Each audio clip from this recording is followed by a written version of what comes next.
Welcome, cannibalistic teddy bears, to Geek Salad's retro movie reviews from the Geek Salad podcast. I'm Andy. And I'm Mike. And today we are here to talk. The 1st of March brings a Star Wars classic, Episode 6, The Return of the Jedi. Full letterbox VHS pre-special edition. Mike, what do you got? Full letterbox DVD that's got the regular special edition and the bonus disc with the non-special edition. Ah, excellent. But we knew, because this is Star Wars and this is a very big task, it is dangerous for us to go this alone. So we have a special guest, Mr. Sean Duke. Will you please introduce yourself and what you're doing here? Hi, my name's Sean Duke. I run the Skiffy and Fantasy Show podcast, the Star Wars Fanjoy Twitter account, and other silliness on the internet. Easy to find. And I'm here because this happens to be my favorite Star Wars movie, period. End of discussion.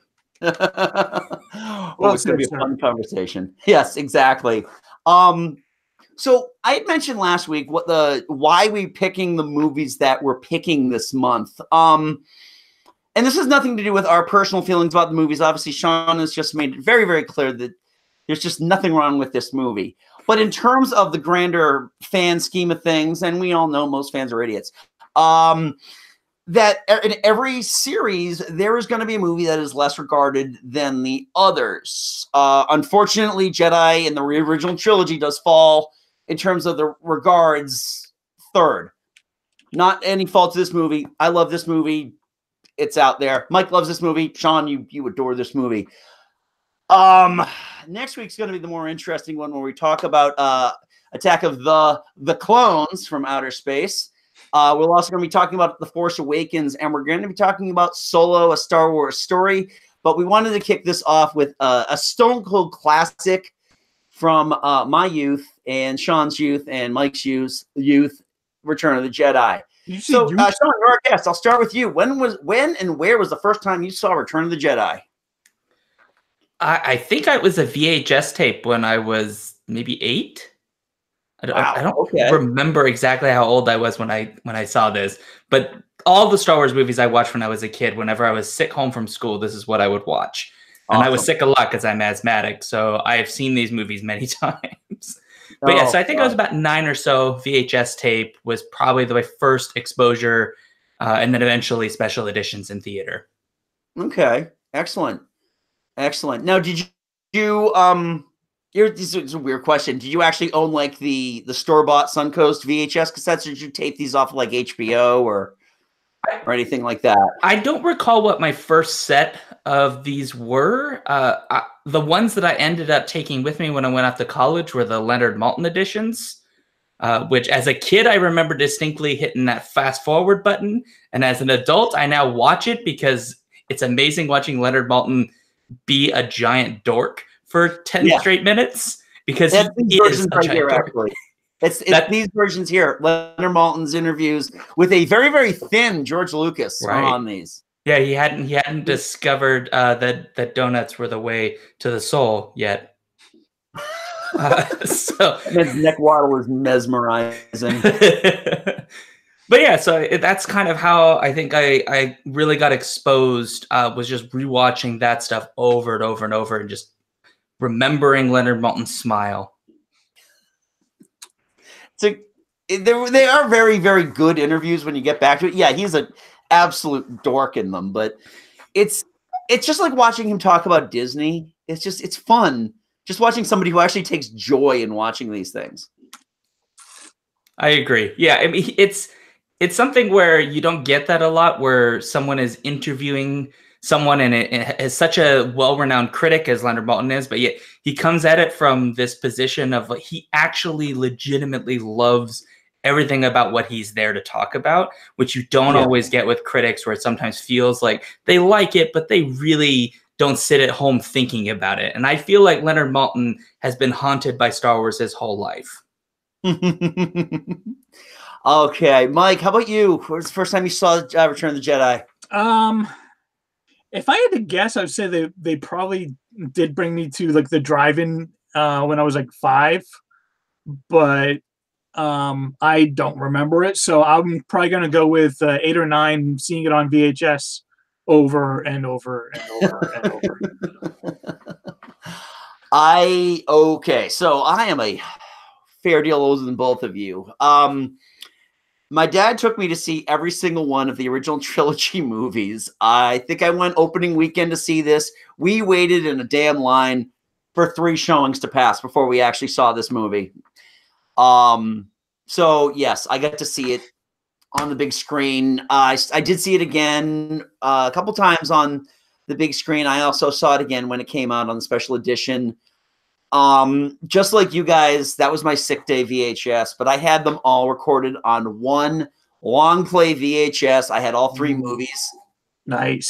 Stacked on there. I get to the point I'd watched it so much, I actually started recording body count, like for the amount of rebel pilots that were killed during the Battle of Endor. Oh well, I mean, during the early days of the internet, my brother actually, it was either my brother or my sister, managed to find on one of the school computers the actual scripts. So they printed them out. So, we had this big, huge thing of paper, and I was just like watching it while I'm reading along in the script, and I, memorize it, speak all the lines at the same time. Can I ask what the tally was? How many?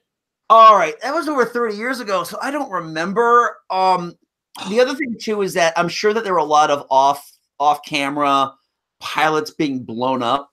I mean, that was an armada of ships. It wasn't like the Battle of Yavin, where I think you only witnessed like 9 pilots being killed. Yeah, I mean, there was a frigate that got blown up by the Death Star, and I'm sure there was a full complement of crew on that board. That one. Yes. Yeah, you just count that as one. Yeah. We live our laws by the Gimli law. Exactly, right? It still counts as one. The captain was the only important one. Exactly. And, as long as it wasn't Admiral Akbar, which, by the way, that should have been Laura Dern the entire time. But I digress. Yeah, it's just one of those movies that, for me, the anticipation of seeing this movie was only outweighed by the toys. And that's where I really, because I remember being in Toys R Us, and they had the Revenge of the Jedi toys. They hadn't even changed the thing yet. So I remember my very first action figure from this line was the Imperial, the Emperor's Guard. Oh yes, the red one. Red. What a cool action figure he was, and I didn't realize he was going to do nothing in that entire movie. But he's so cool looking, and that's back when they used to you remember they used. I don't know if you guys remember this, but on the back they would show you a list of all the action figures, and they had grayed out both Chief Chirpa and Logray because no one had set eyes on the Ewoks yet, so they didn't want to show them to anybody. Oh. Can you imagine trying to do that today? I mean, there would be aerial shots from space of whatever's on set. Oh, I can't imagine what kind of military-grade snipers they had for Episode 9. Just like, hey, look, another drone. They must have, right? Because I don't know how they're keeping so much of it secret as it is. Oh, I just think that J.J. Abrams has a way of making sure nobody knows anything until the movie is released. The man has got a gift. No. The man has got the Force. Like, you don't know what I'm talking about. I don't know what you're talking about. You love the ending to Lost. I love the ending to Lost. Oh, wow. Those are, okay, shots across the bow. Wow. I actually love the ending to Lost. So I honestly have no opinion. I haven't got to the end of Lost. Oh, okay. I made it about the second season, and it lost me, so. I'm sorry. Oh, you got lost and lost. Okay. Yes. Pun intended. You guys don't need to worry about me trying to push it on you. I won't. Okay.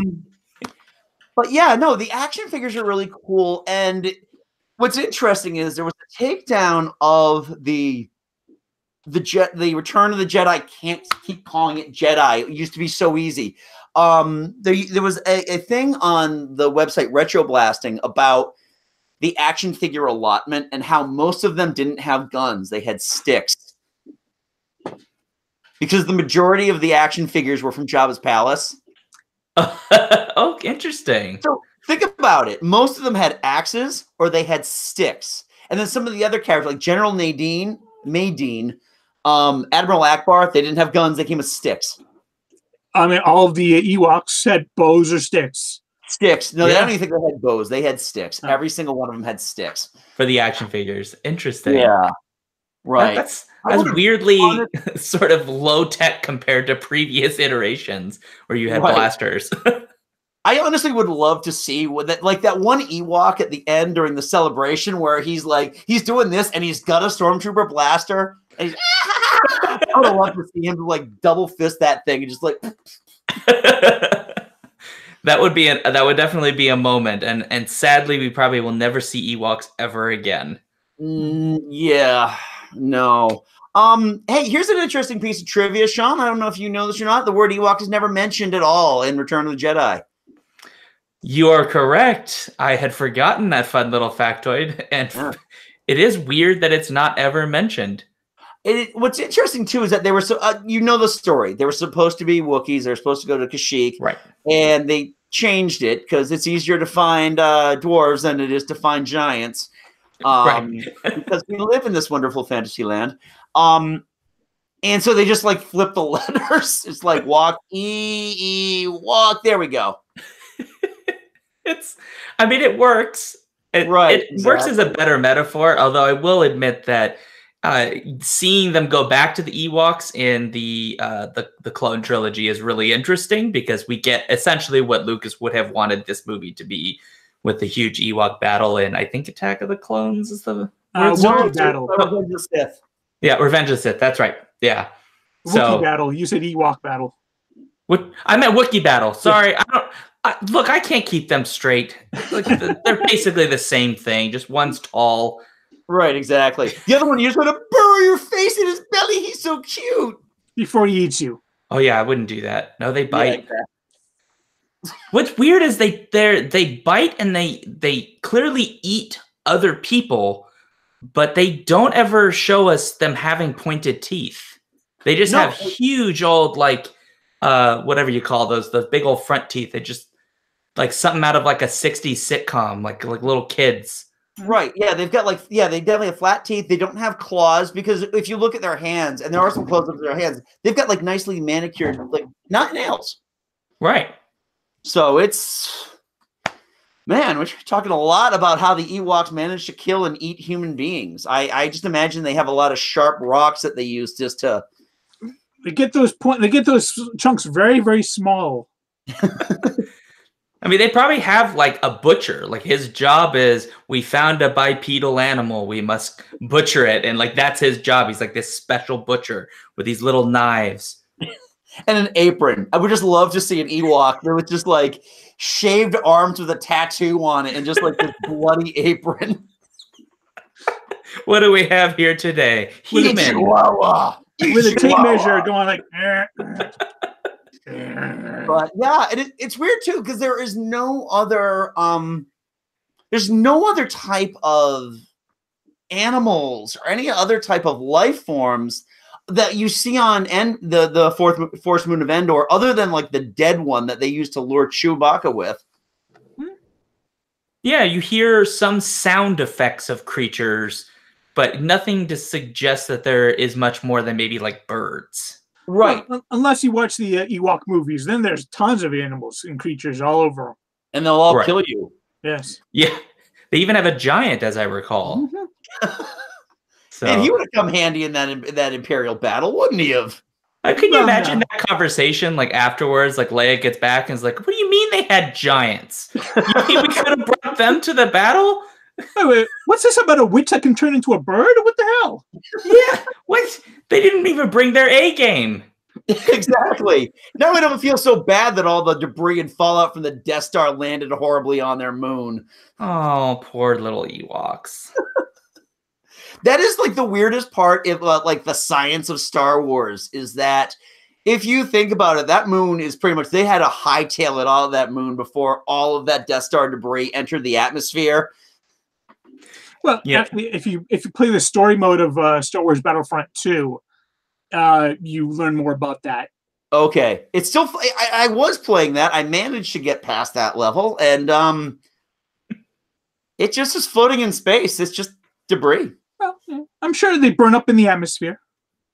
Yeah, I'm it's sure. very large chunks of a moon-sized thing just casually burning up in the atmosphere. It's Just Star kinda Wars like physics. just kind of like the meteor that almost hit Springfield. Yeah, basically. My daughter just discovered The Simpsons, so we've been watching a lot of those lately. Oh, wow.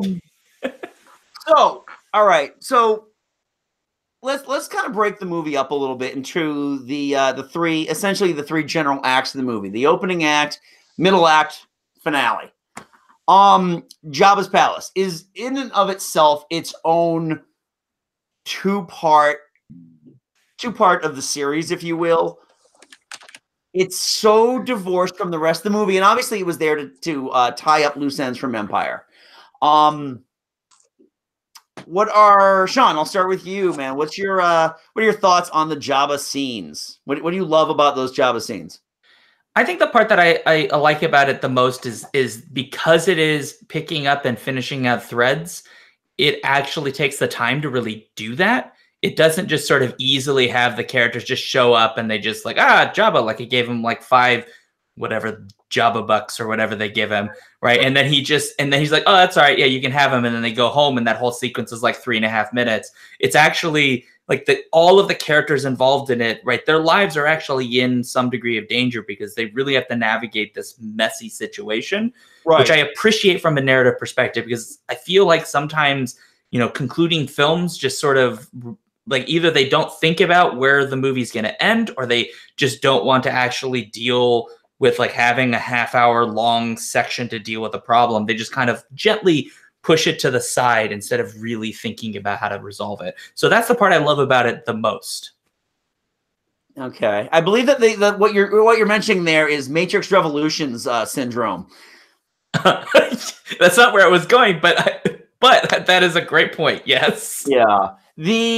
I really like that. Yeah, I like that there's a fair shred of danger for everybody involved. I'm honestly amazed that nobody recognized Lando Calrissian. I get it. I get it a little bit. Well, I mean, he's Billy D. He's smooth. He's way too smooth to he just kind of smooths by. He's like a fine scotch. Yeah. Oh yeah. He is. He's aged phenomenally well, more so than most of the elder members of these casts. Can't wait to see him in episode 9.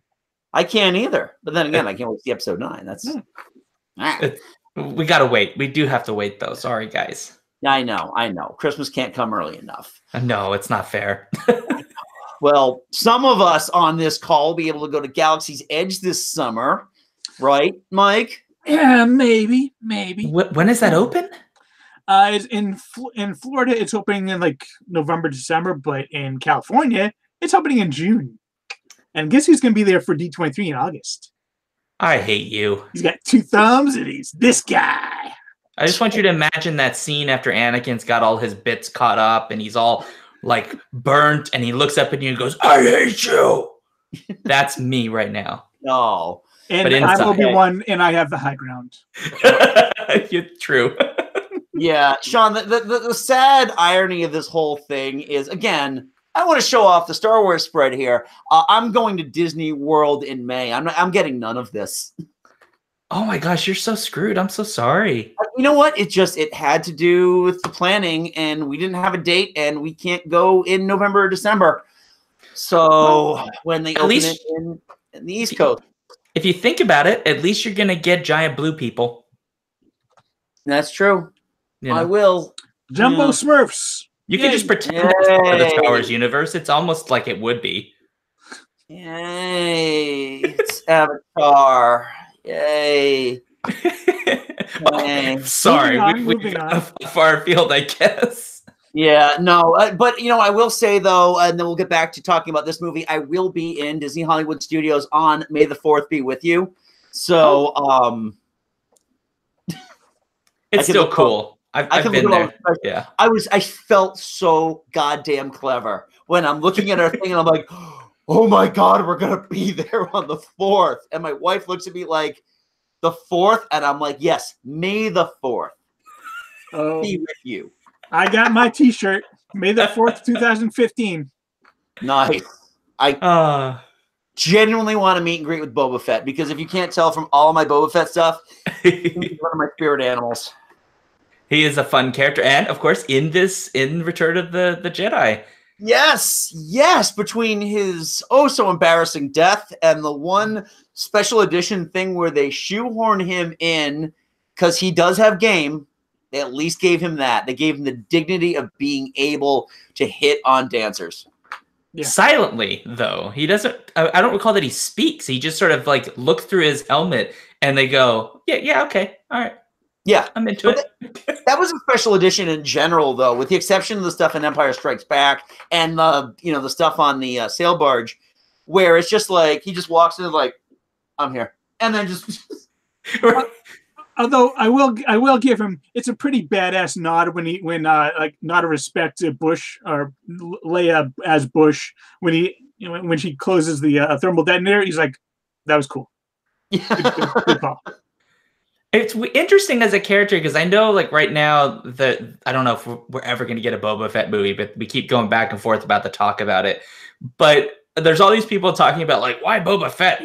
Nobody cares about Boba Fett. But the reality is, like, even in just the regular movies, the very few scenes that he is in, he gives us so much to work with in terms of like curiosity, like the nod that you suggest. That tiny little piece of the film has so much interesting stuff in it just by itself. Because all I want to do is go, okay, what is his deal? Like, there's so much story here to be told. Right. He would be a cool character. Like, he's a dude who literally can nod at you, and it says more than most characters can say with actual speeches. I agree completely. I think that, and again, it's one of those things where I almost, I find myself having to defend my love of Boba Fett. I mean, this is one of like 8 T-shirts I have with Boba Fett's image on them. I've got my Build the Boba Fett back here. I have the original Boba Fett action figure as well as the Power of the... Oh, what are you getting, Mike? I think that he is a fantastic character. And, out of... He's got the Fett toy. Oh, yeah. I still got my Powers of the Force. It's kind of dusty here. But Power of the Force, still in package, Boba Fett. Nice. I got mine as part of the Shadows of the Empire collection with IG-88, which was really cool. And I also then got the Han Solo Frozen in Carbonite because, again, spirit animal.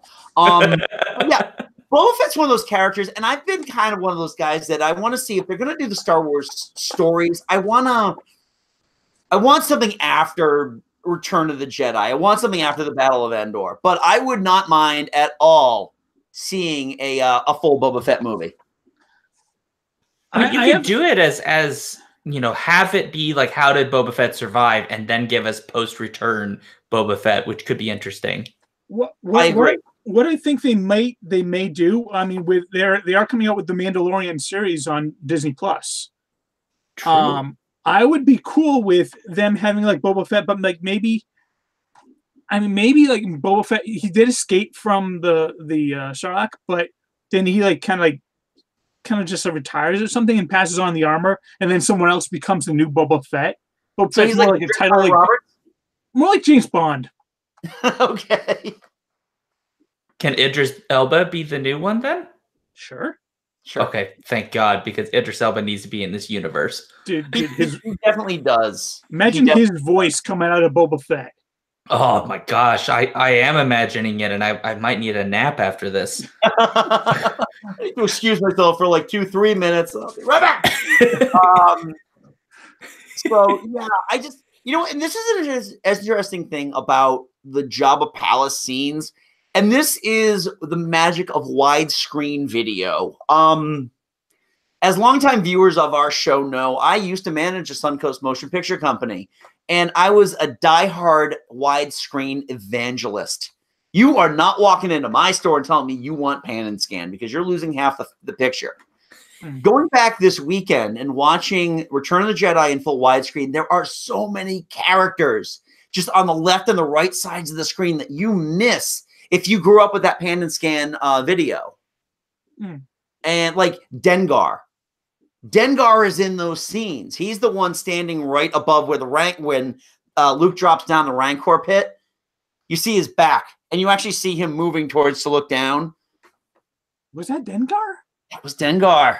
Yep. I thought that was like someone else. Yeah, no, Dengar's there.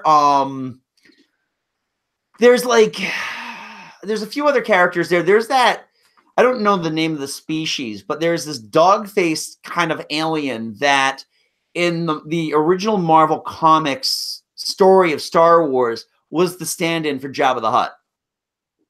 Oh. Well, yeah.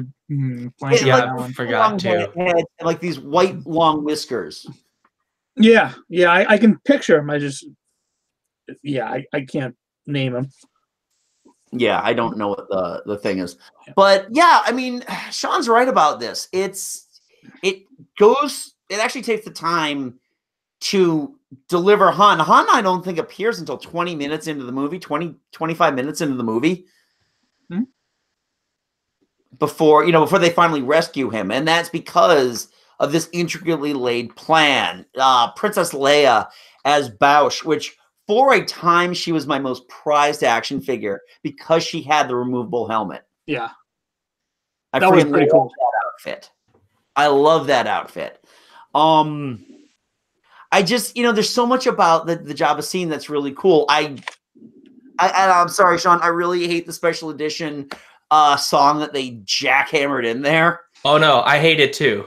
Oh God. All the way, baby. Yeah, okay. Thank you. I have a problem with movies that don't make it a habit of breaking the fourth wall.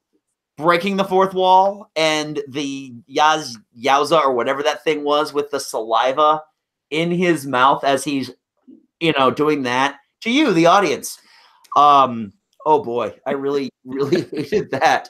And the fact that they managed to put this elaborate 2-minute musical number in there, but they left the same special effect that they had with Han unfreezing, which was just like they just superimposed parts of his body over the carbonite image. It's a weird choice. And I don't hate the visuals they add to the new ending, because I do kind of like seeing the scale of the end of that movie, which is missing from the original edition. Yeah.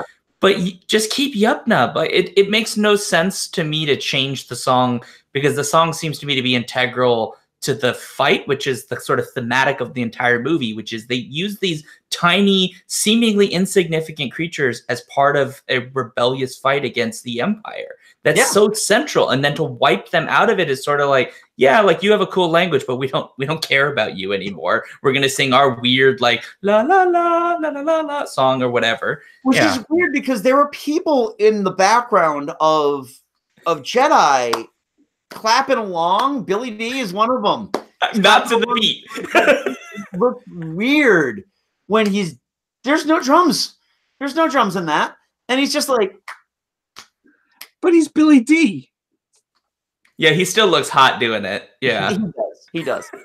I mean, one thing I will say, another thing that I really liked about the Jabba's palace scene is that in Empire they had hinted at the kind of like the underworld of the universe with the bounty hunters. This is where they go full, and they really just expand the fact that there is this kind of like the universe isn't just rebels and Empire. There are shades of gray going on, and this is part of that. I like that. I like and I know that now they're part of the Legends series, but like the Tales from Jabba's Palace.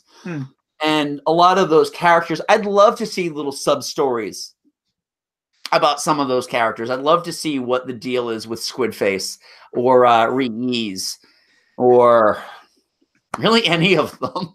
I want to know how Bib Fortuna got his job. Well, he's been there since Phantom Menace time, isn't he? I don't know. I don't know if that he might just had another Twi'lek at that time.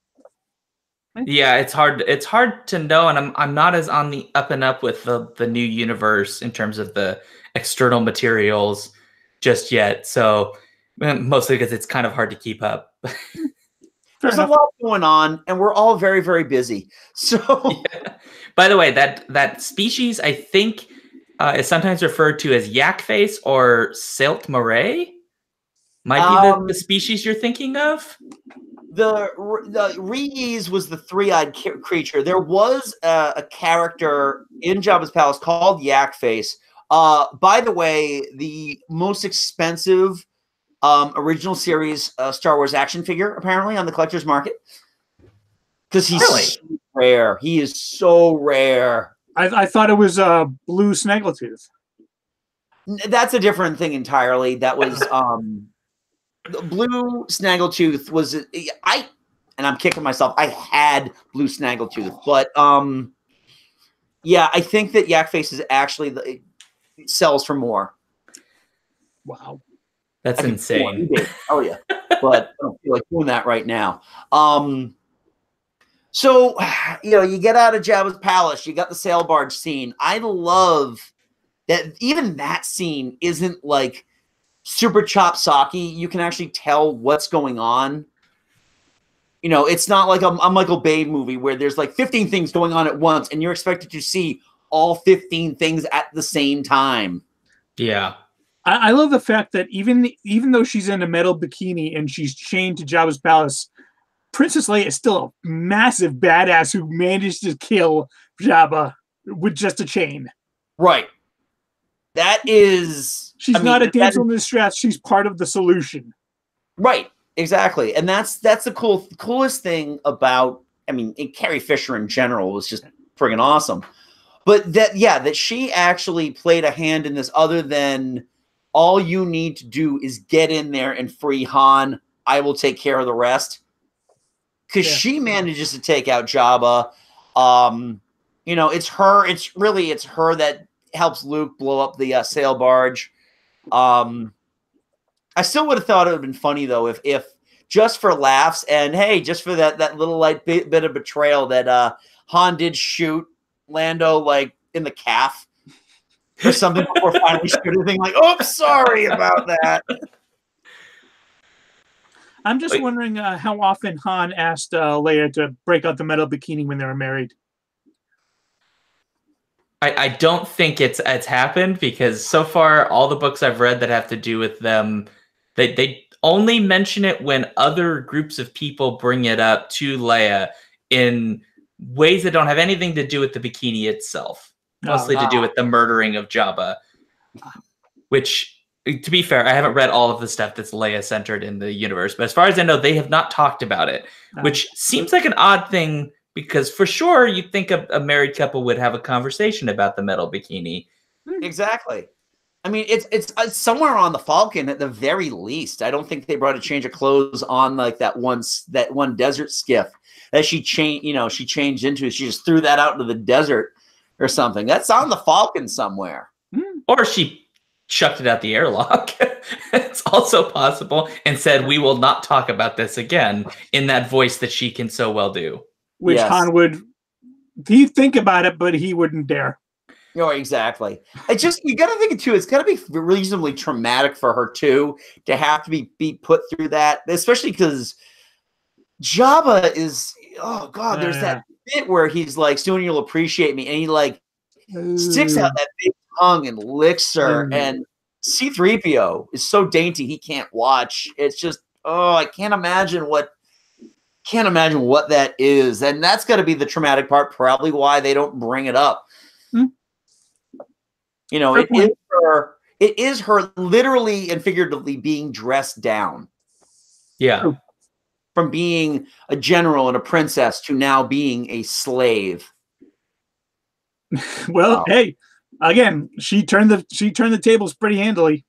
Yep.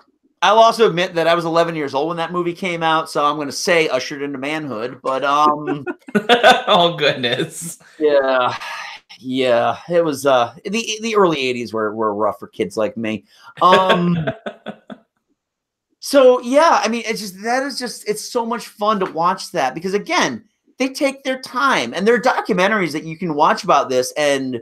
Richard Marquand, the director, really just took his time to shoot this, and things just move. They progress in a logistical way. That's not just everything is happenstance. That's someone I think who doesn't get enough credit is that Richard Marquand. I mean, he sadly passed away like 3 months after 3 years after the movie came out. But so he didn't really have a huge career. But I mean, what he did, even under the ever watchful eye of George Lucas on this one, he managed. He really did the most with what he was given. Yeah, and I think this movie is very much the most of the original trilogy, the most Lucasy of the original trilogy, even more so than A New Hope. A New Hope really had a lot of like the studio interference. And I just kind of feel because he was not part of the screenplay process, like the final screenplay process for Empire, it doesn't feel as much of a Lucas film. This is everything George wanted from A New Hope that he couldn't get because of money constraints. Here's your new and improved cantina scene. Here's your new and improved space fight scene. It's true. And to be fair, a lot of it is pretty improved.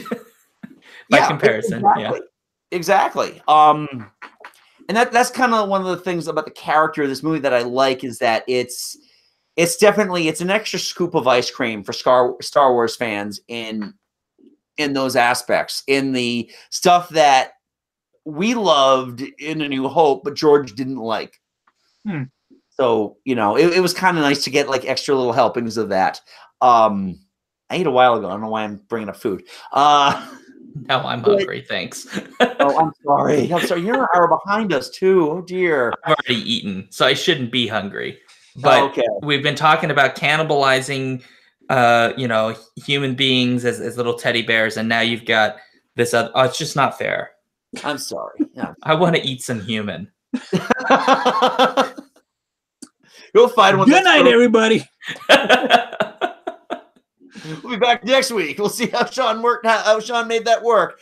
And then when you move to the second act with stuff like the Yoda's death scene, which is friggin' heartbreaking. I don't know why watching it this weekend was really like I'd watched that scene, no joke, 125 times, and it never affected me the way it did this weekend, where I'm just like, wow, he really is old and feeble, and this is really sad watching him go because he's got so much stuff he has to tell Luke.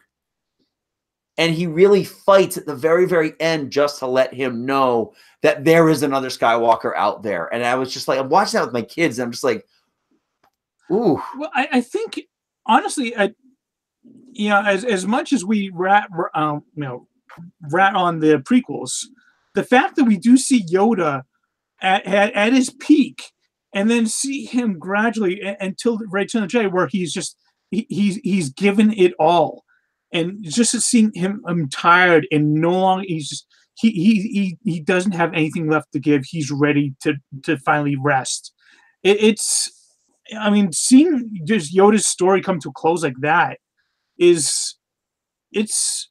it's more emotional than seeing him than we just got him in Empire Strikes Back. We loved him in Empire Strikes Back, and now he's dead. Now we have a lot more time with him. Yeah, and obviously, we have the same performer for all of it, so there isn't a change. And oddly enough, in reverse for the performer, right? Because Frank Oz, right, he's much younger when he makes these movies and much older when he makes the prequels.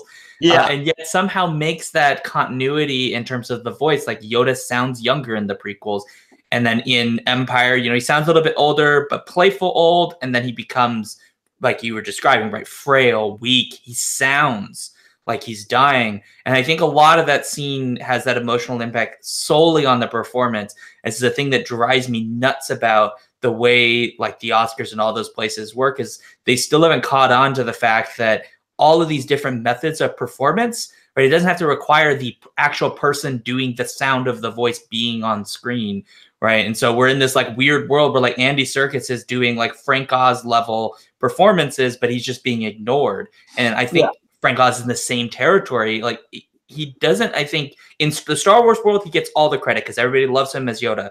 But like outside of that, I don't feel like he gets the credit he deserves for taking what amounts to a fairly limited puppet and making it feel like it actually lived. Absolutely. Absolutely. I just Frank Oz really inhabited that. And I love that the Last Jedi Yoda was an actual physical puppet as well. I don't know why. I always felt like he put on a little weight in the afterlife, but he's healthier. He's healthier. Exactly. Yeah. He's eating actual meals made out of Force juice instead of like hunting lizards and like, eating muck out of a swamp. Right. Right, so, exactly. He's thriving as part of the living force. Exactly. Yeah, no, it's so heartbreaking. The stuff with the Empire, especially going on to the new Death Star, I don't know why I find the unbuilt Death Star a more intimidating visual than the original, just smooth round Death Star. It's almost like it has teeth, like these just jagged teeth in it, and it just, to me, feels very just scarier. Like it's more foreboding. Yeah, I mean, if you think about the round one, it just seems it's perfectly spherical. It seems very civilized, very, very perfect, exact. This one, it just seems wild and feral. It's anarchy, baby. It's anarchy. There you go. And it does feel a bit so. I don't know if maybe it's just a misreading, but in A New Hope, it feels like we destroy the Death Star, like it's just dumb luck, right? Like almost nothing goes right for that whole mission, and it just barely succeeds, just by the skin of their teeth, right? But they lose so much in that fight. And then this one, it's like we have the ability to try to stop it, but it feels more terrifying because if we can't, we probably won't get the chance we got last time. We may actually be more screwed now than we were before. So it does feel like it is a much more serious thing. This is a moment where we know it's being built and we could possibly stop it, but we are so outnumbered. We don't have like Magic Force Luke to just sort of like put something together out of nowhere. We are like at the end. This is like the battle that decides everything. We lose this, it's over, is what it feels like. Absolutely. Absolutely. And the Emperor himself is overseeing the final construction. Yeah, so scale, like the scale of it is even bigger, right? Like all of this is there. We could put an end to the entire war in this moment. So it feels bigger, more terrifying. All or nothing. And yeah, it's all or nothing, which of course they do. They send pretty much everything they have. And even then they're outnumbered. They get tricked. They almost get screwed over through the whole thing. A number of their ships get blown up by the Death Star laser. There's all those Death Stars just like waiting for them, or not Death Stars, sorry, Star Destroyers waiting for them, right? They're hoping to God that they can get the shield down so they can blow the darn thing up, but it doesn't look like the shield is going to get down. Like, I mean, it's all just, this could be it. This could be the end, and the Empire could win. Yeah, right? This is great narrative work to just make us feel like the stakes are real. Right.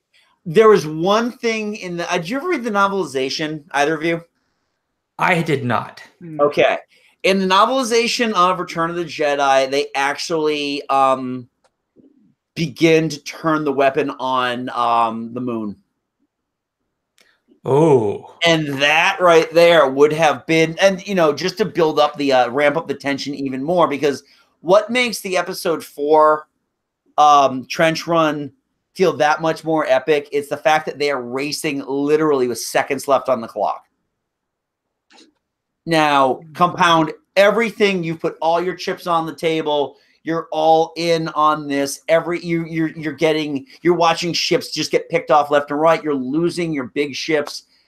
And now they're going to take out the moon and take out your heroes. That doesn't make sense, though. Because they take out the moon, the shield's gone, and then they're weak. Yeah. The Death Star were operational. I think that was their rationale for that. They had the gun to defend off everybody. Maybe from a morale perspective, though, because all of the heroes, up with exception of Luke, I suspect, are on that world, and to lose Han Solo, right, probably lose Lando at some point because in the battle is more likely to die. Leia gone, probably Luke's going to be gone because but as far as they know, he's probably dead anyway. So maybe there's a sort of morale level, like even if we destroy this thing, the cost is too high. Right? Where's Mon Mothma going to get her power from? Right? Knowing like she didn't just lose those Bothans, she also lost like everyone she probably vaguely liked. Right. Actually, and you know what? Now that you mention it, the shield generator already been destroyed. Oh. So okay. That's when they turned it on. That's when they were going to turn the laser on the moon, and they managed to blow it up. And in Legends, on the Tales of the Bounty Hunter, apparently right before the new Death Star blew up, IG-88 was actually going to become one with the Death Star Central Intelligence System. Because I remember that story. That's so. I don't remember that one, but that is bonkers. Did you ever read Tales of the Bounty Hunters? I did, but I didn't read all of. I guess I missed that one. Okay, and I think IG-88 is the first one, and he's just a murder bot. I never realized how badass that IG-88 was. Well, they never really gave him much. He was a prop in Empire Strikes Back. A prop that also shows up in the garbage heap. He literally does not move. Right. Yeah. Oh God, it's so many Easter eggs. But I love the look of the interior of the Death Star. First of all, it's so shiny. It's like they took their win over the rebellion and just started to Windex the hell out of everything. Well, remember, the Emperor was coming, so they had to double their efforts. Yes, exactly. Moff Jerjerrod. God, that is a tough name to pronounce. It is tough, although it's worth noting that I believe his nephew joins the Resistance in the new canon. Okay. Which is cool. Which is kind of fun. But yeah, I mean, nobody ever faulted the Empire for wanting to do everything in style. Right? That's the one thing the heroes never like. Why is everything so shiny? Why do they always have these uniforms where everyone's uniform and they look exactly the same and they're all like wandering around goose stepping everywhere? They're always like, no, they're legit terrifying, right? Like their their fashion style, totally separate issue. By the way, they are literal Nazis. Right, they are. Yeah. Yeah, I like that. It astounds me to this day that Ian McDiarmid was in, I think, his early 40s when he played the Emperor for the first time. And killed it. He killed it. Yeah, he absolutely killed it. I think, again, you had 3 movies with the prequels. I mean, he gives one of the, if not the best performance in any of the prequel movies. Yeah. But he's so... as a kid, I was terrified of him because there was just something about like just wrinkly, creepy old men that really terrified me as a kid. Well, I mean, like in New Hope, you had Darth Vader, and he was just dark and tall and menacing. But then when you get to the Empire, Return of the Jedi, you get this creepy old guy who shoots lightning from his fingers. That's the thing too, is I feel like they play off his age and his supposed frailty as a total trick, because we all think like we know he's powerful, because why would Darth Vader follow this guy? Darth Vader's been the super powerful guy this whole time, so why would he follow this old decrepit dude? But it's like this luring a sense of security, like our hero can handle him, no big deal. And the moment you realize, no, this guy is not only cunning, but he is more powerful than we have given him credit for. And the thing that kills him is effectively arrogance, right? His arrogance is what blinds him to what is going on around him, which is repeated again in this new trilogy, effectively with Snoke. So I love, because once we realize how powerful he is and we see how he falls, we realize that power isn't as important. It's just a thing that can make us terrified if people have it. But what you do with power that is the most significant, which is why I think Luke's attempted sacrifice is probably one of the most significant moments in the entire saga so far. Yeah. I just remember jumping out of my seat though when the Emperor just walks up, and you just don't know how he's going to do it. Does he have a lightsaber or whatever? And he just says, not be turned, then you'll be destroyed. The second the lightning comes out of his fingers, as an 11-year-old child, I jumped out of my seat. I was so mesmerized because I thought it was a really cool effect, but just terrified because Luke is literally there, and there is smoke pouring off of his body. He is just being cooked alive. So you can blame the Ewoks for all the cooking, but Palpatine's doing the same thing. Yeah. True. Maybe he's feeding them. It's just like that thing where he's an old man that the second he stands up and shows his strength, all of a sudden, then you're like, oh, yeah, that.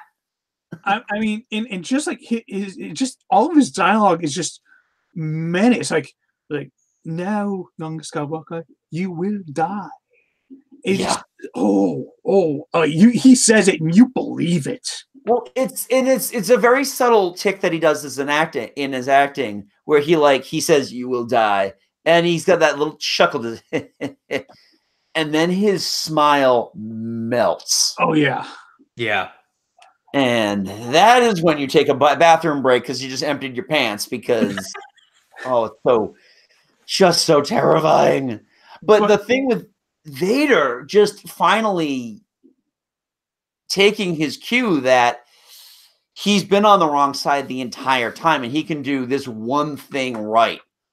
Regardless of whether or not you take the special edition into consideration. That was so bad.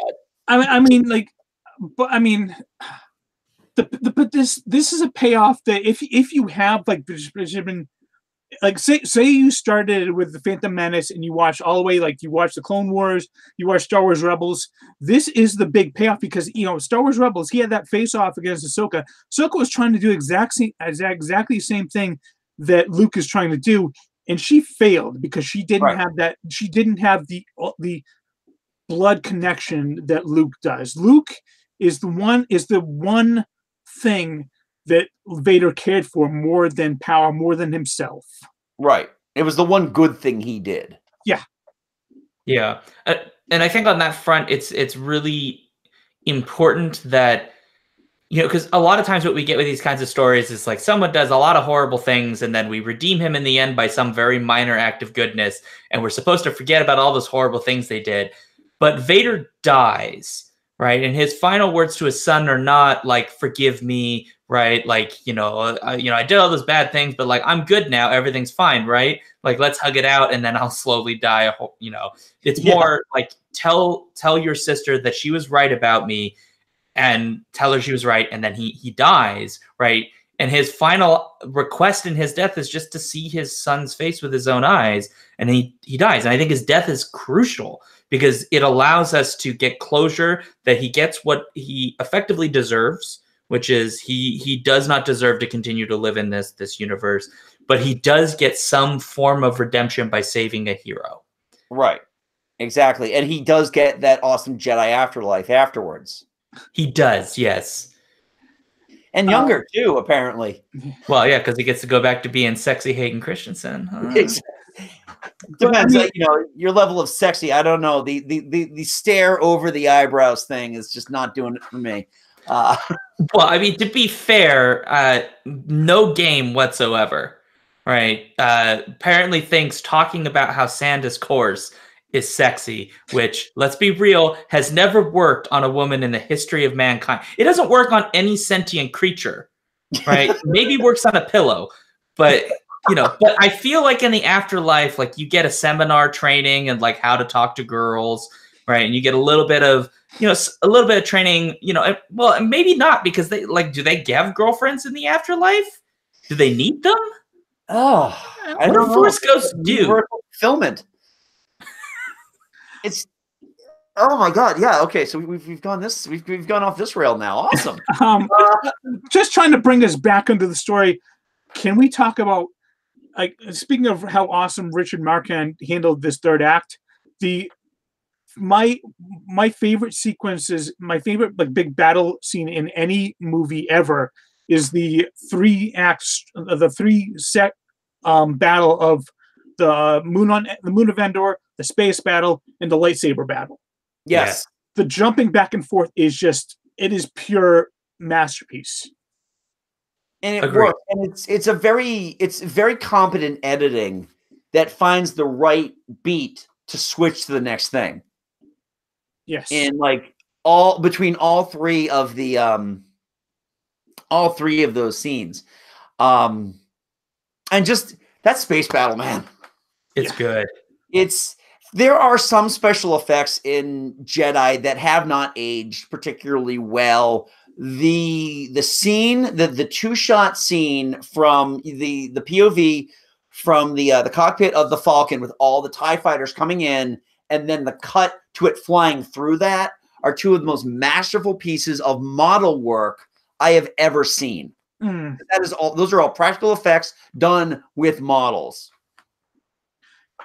And the shot of the Star Destroyer the Super Star Destroyer stabbing into the Death Star. Oh, I love that. Oh, such a great shot. Yeah. This is actually one of the reasons that I loved this film more than the others as a kid. Is I always loved the space battles more than almost anything else in the movies. Yeah. But that just mostly ships flying around in space. They didn't necessarily need to be in a battle. And so this had so much of what I loved as a kid. Now I actually really appreciate the lightsaber battle more than I did as a kid, and the Endor battle. And I appreciate exactly what we're talking about, how all three of those work together. But the space battles are phenomenal. And yes, on some level, some of the special effects maybe don't quite hold up. But I will take this sequence as a space battle over almost any other science fiction CGI festival piece. Because even at the end of the day, this feels tangible and real. When ships blow up, I feel like they're really blowing up in large parts because they actually are using real explosions, right? Like the models, they feel real. I feel like I could touch them, right? Like lasers feel like they would hurt, like all of that. Whereas a lot of times I feel like we get these beautiful pieces where they're lovely and they look gorgeous, but they don't feel lived in. And this they're very artificial. They feel artificial. Yeah, they don't feel real. They feel from a texture standpoint. And one thing I always say this about older movies, that there are a lot of older movies where high definition does them no favors. But watching the Blu-ray of Return of the Jedi, the opening, because I know I just, when you were talking about that, Sean, I couldn't help but remember the very first shot of the movie when the Star Destroyer comes out, very reminiscent to the first. Yep. To the first Star Wars movie, and it looked real, and I could feel the weight of that ship floating into space, and it just like, wow, why am I looking at it like this now? Of all the times I've seen this movie, why it's coming up like this? This is fantastic. So, but yeah, I mean, so many models went into this. So many models died making this movie. It's just so wonderful. It really is. And the Ewok battle stuff, I really liked. I liked that it was the one thing that the Emperor did not foresee. Everything happened as he foresaw it, except for the indigenous people that were kind of pissed that you put this giant eyesore of a satellite dish smack dab in the middle of their property. I mean, they knew. I'm fairly certain the Imperials knew of the Ewoks on the ship, but on the planet, but they just never saw them as a threat. Right.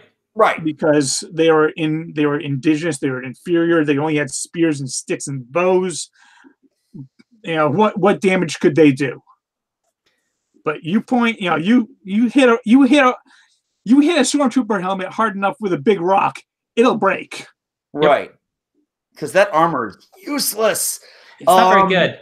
No. Actually, I heard a very reasonable explanation for how the Ewoks were so successful using essentially sharpened stones on, the end of sticks. They have a very lethal poison that they tipped all of their arrows and all of their spears with.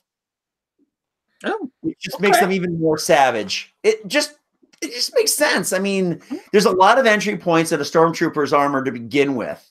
Yeah, they have, it's basically like a regular suit of armor where all the joints have to be cloth.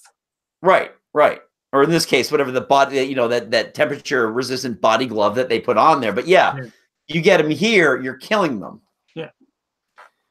Which, I mean, that of course fits in with, I think, what is meant to be the metaphor here, because Lucas at one point said that A New Hope was meant to be a metaphor for Vietnam. I think most of us went no, but that's what he claimed it to be. It fits more with World War II, but sure, we'll go with it. But this one, while I feel kind of sad to have to say that we're comparing Ewoks to the Vietnamese, but this film feels much more like the Vietnam War in terms of its themes, which I think it's why I love this film more than I think most people give it credit for, because the whole premise of it is one of the central things that ends the Empire's reign is its own weaknesses, because it perceives its power to be greater than it really is. And the Ewoks are in that blind spot, right? They're driving the truck of power and the Ewoks are sitting there waiting with a little spike for the wheel. And it's a beautiful sequence. Yeah, I think they could have done better to make it look like the Ewoks really were hurting stormtroopers, because it's a little comical. But I love the whole sequence because of what it means in the context of the series. And what it means, I think, within the expanded universe. I can't speak to to the new universe, the original Legends, which is this idea that the Empire's constantly doing this. It's like wiping out people and enslaving people and doing all these awful things, setting itself up for its own failure, because it underestimates everyone that it perceives to be lesser than itself. And that is just a recipe for disaster. Yeah. Yeah. An interesting thing too with the Ewoks is that they learn to improvise based on their own failures, and you can see that happening real time in this movie. You know, they try to trip up an ATST, and they get dragged by it. So they figure out another way to take it out. Take it out of the head. Don't take it out of the legs.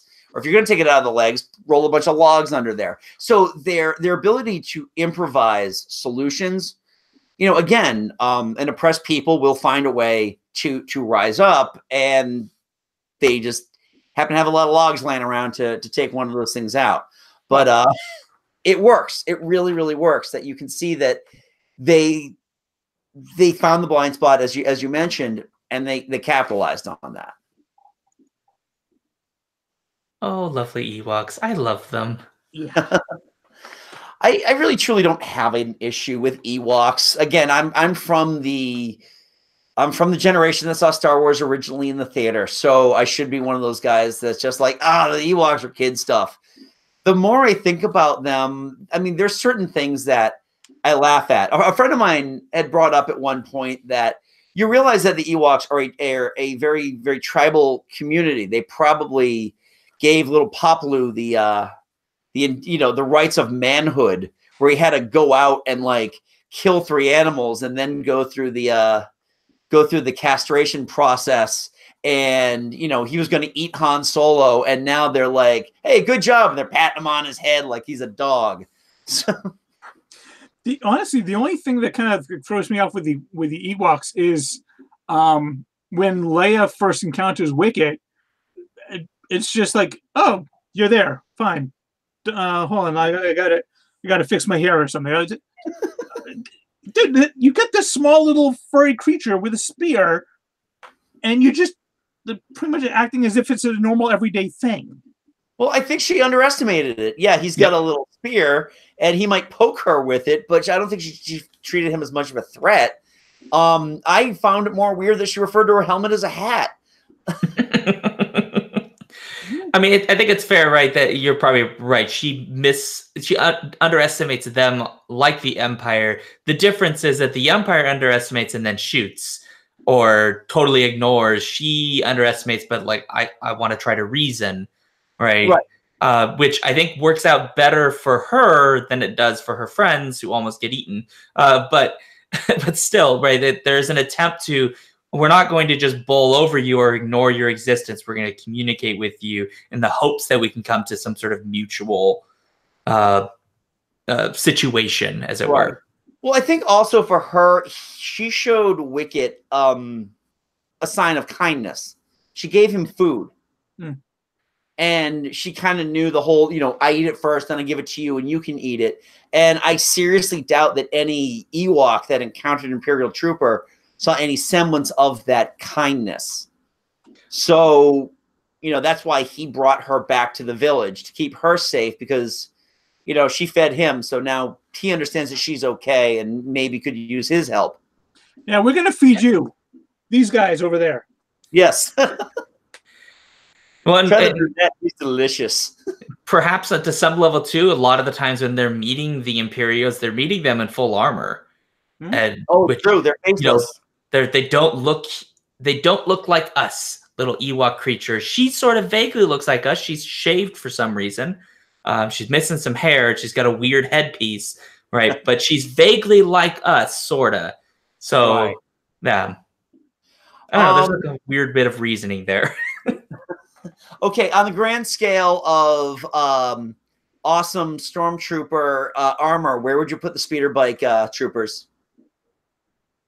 I put them pretty high up because they seemed more functional than some of the other trooper armor sets because they seemed to have more mobility and didn't feel like if you kicked one, it would fall over and would be like a turtle on its back. Right. I felt like it had more mobility in its head. I love that they actually have blinders. They actually have blinders built into the helmet. So when they're actually on their speeder bike, they have no peripheral vision. They need to turn their head, which I guess if you're traveling at high speeds like that, makes sense. Yeah. It's like a horse. I just thought that the armor looked cooler than the stormtrooper armor, to be honest. Right. I still don't get the thing on the back though. Like that little, it almost looks like a backpack, but there's nothing that can go in it. Yeah, maybe it's just like a communication device or something. That's my guess. There's probably an antenna or something like that in there. I love them. I love that speeder bike, speeder bike, spider bike, spider bike. Spider beak. Whatever a spider bike man. Spider beak was cut out from Into the Spider-Verse. Okay.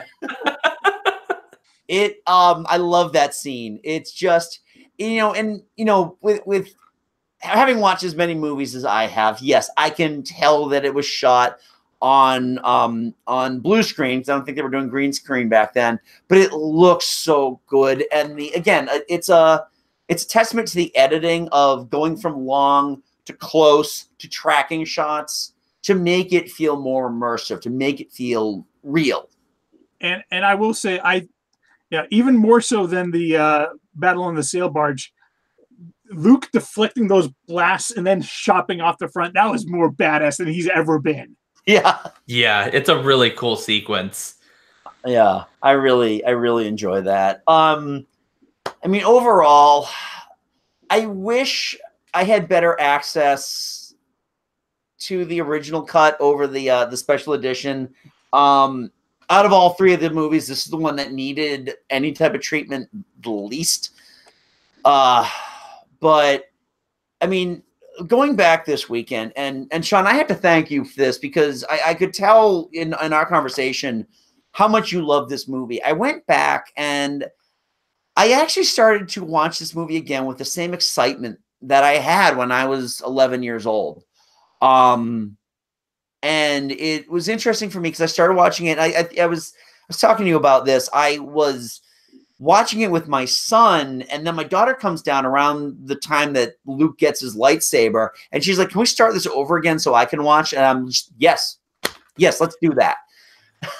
My kids love it, and I just wanted to be part of that. And I think, as much as I've always liked this movie, I really feel I've gained a better appreciation of this movie just based on anticipating this conversation. So thank you, Sean. I really appreciate that. You're welcome. I take PayPal. Oh, damn it. I only do Cash App. No, what's the one? Oh, God, there's one my mother uses. And it's like, why do you use the one that nobody uses? Venmo? No. Oh, no. It's like Zomato or something like that. It's like one of those weird ones that I'm sure are run by the Russian mafia. So, that seems legit. Yeah. Yeah, it totally is. Just like my Showbox account. So any final words about Jedi? Mike, I'll start with you. Any final words about Jedi? When I first watched all three the original all three trilogies, the original all three movies, This was easily my favorite. The only thing that pushed Star Wars ahead of it is seeing the special edition of Battle of Yavin in the theater, because that was just a mind-blowing experience. But this is still among my favorite movies of all time. And I disagree with anyone that says it's the lesser of the original trilogy. I honestly don't think the original trilogy has a lesser. Right. I think this movie is the perfect way to end that trilogy. It ties up everything. It goes out in exactly the way it should go out. And again, that final act where it's cutting between the three battle settings, it's a masterpiece. And Richard Marquand, we lost you too soon. Yeah. I really, I'm with you. I feel that there are varying degrees of greatness within this original trilogy. You love what you love for various reasons. I don't tend to compare Episode 4 to any of the other movies solely because it was the first and it's almost incomparable to any of the others. I personally am an Empire guy because just the darkness of the story just speaks to me a little more. But yeah, this movie, again, this weekend was just an eye-opener for me about how good this movie really is. And I really enjoyed it. Sean? I think this subject of which of your babies would you kill in this in the context of Star Wars. I think if you asked me that question, I would say I couldn't take one of them away. Like I couldn't get rid of one of them. I'd have to keep all three of the original trilogy, because I agree with you, Mike, that none of them is really lesser, right? They have different flaws in and of themselves, but they're different stories that need to be treated on their own terms, and they're part of a sequence, and I don't think you can separate them. For me, Return of the Jedi is my favorite because it is the one that has the most of what I loved as a kid, and it's the one that still makes me feel like a kid. When I watch it, I get so excited, like watching A-Wings and stuff flying around and blowing things up. It's so cool. And I love it so much. I recognize that Empire, from a strictly writing perspective and editing perspective, is the tighter film and is perhaps objectively the best. But if you ask me what's my favorite, it's Return, hands down. But again, if you ask me to, I can pick one of the original to keep, I'm going to cut off both your legs, and I'm going to fight you and to keep all three, because I'm not going to choose. They are all important, and they are the three of the greatest films ever made, period. End of discussion. And if you disagree, you're wrong. Amen. Amen. Hashtag for Star Wars fan joy. I say it with love, though, just to be clear. I gotcha. Yeah, this isn't one of those things where, it can be said about the Hobbit movies, is there are certain points, if you had taken the great parts out of the last two movies and put those together, they would have made one good movie. Yeah, this original trilogy, you can't do that. Every scene has meaning in it. Again, that very much is because it's got a very tight editing process, which just, Lucas learned that the original movie was saved in the editing room, so just trust the editors and everything will work out just fine. And it did. Yes, exactly. So, Sean, why don't you give us some of your pluggables? What are you on? What are you doing? Well, the big thing is you should follow my podcast, The Skiffy and Fandy Show, at skiffyandfandy.com, because we do actually do a show called Thrawn and On, which involves reading and discussing the Star Wars Expanded Universe. We're jumping back and forth between the Legends universe and the new one. So we've got the Claudia Gray Bloodline coming up. That's our next episode coming. I actually don't remember when it's coming because I don't handle the schedule because it makes me sad. So that's the big thing. You can hire me to edit books and stuff like that at thedukeofediting.com. And if you're a Star Wars nut, please follow me on the Star Wars Fanjoy thing, because it's all about joy and you should be happy Star Wars fans. That's probably the big thing. And then come to Bemidji State University and get a graduate degree in English, because that's where I work. So job security. Yes, absolutely. I actually that's how Sean and I met, through Star Wars Fanjoy, because you have to cut through all the toxicity to find the good ones. And actually, while he was talking, I went onto Twitter and I followed Star Wars Fanjoy. Oh, yay! Hey. Now, Sean, is your podcast available on any of the podcast apps? It should be everywhere unless iTunes has decided that no podcast with episode numbers should ever exist again. Okay, we're on there as well. I haven't gone through my we haven't done our pluggables yet. Yes, you are on Stitcher though, which I just all those like motivational. Whoa! I just subscribed on Stitcher, so you guys got yet another listener here. We always give shout outs as well on our regular podcast. So speaking of which, Mike and I host a little podcast called Geek Salad. Our website is geeksalad.podbean.com. We are available full archive at the Podbean app. We are also available for like the 1 year's worth of episodes on Stitcher, Spotify, Google Music, and iTunes. So as far as I'm aware, Sean, they do use episode numbers because we're up to 174. Well, so this is referring to iTunes just sent out a thing to everybody like 3 days ago saying that podcasts with episode numbers might be removed from their archive. I have not received anything about that yet. I have my work phone, which happens to be an iPhone, in front of me. I could find that out, but I'm not going to do that now because it doesn't make for good TV. Let me shocked because iTunes sucks. That's why I'm an Android guy. You can check out all of our episodes as well. The audio for all of our podcasts do show up here on our YouTube channel, Geek Salad Podcast. Also, every week we do exclusive content, just like this conversation we had here with Mr. Sean Dukes. So if you like this episode, please give us a big thumbs up, subscribe, leave a comment below, keep it civil, please. You can also follow us on Facebook at Geek Salad Podcast, on Twitter at Geek Salad Radio, and you can email us at geeksaladradio@gmail.com. Almost forgot that because God forbid I could ever get through this thing straight up. Sean, again, I really appreciate your participation tonight. This was a great conversation. We'd love to have you on again if you're willing. Absolutely. Awesome. And until next time, I'm Andy. I'm Mike. Go forth, be nerdful, and may the force be with you. We'll talk to you later.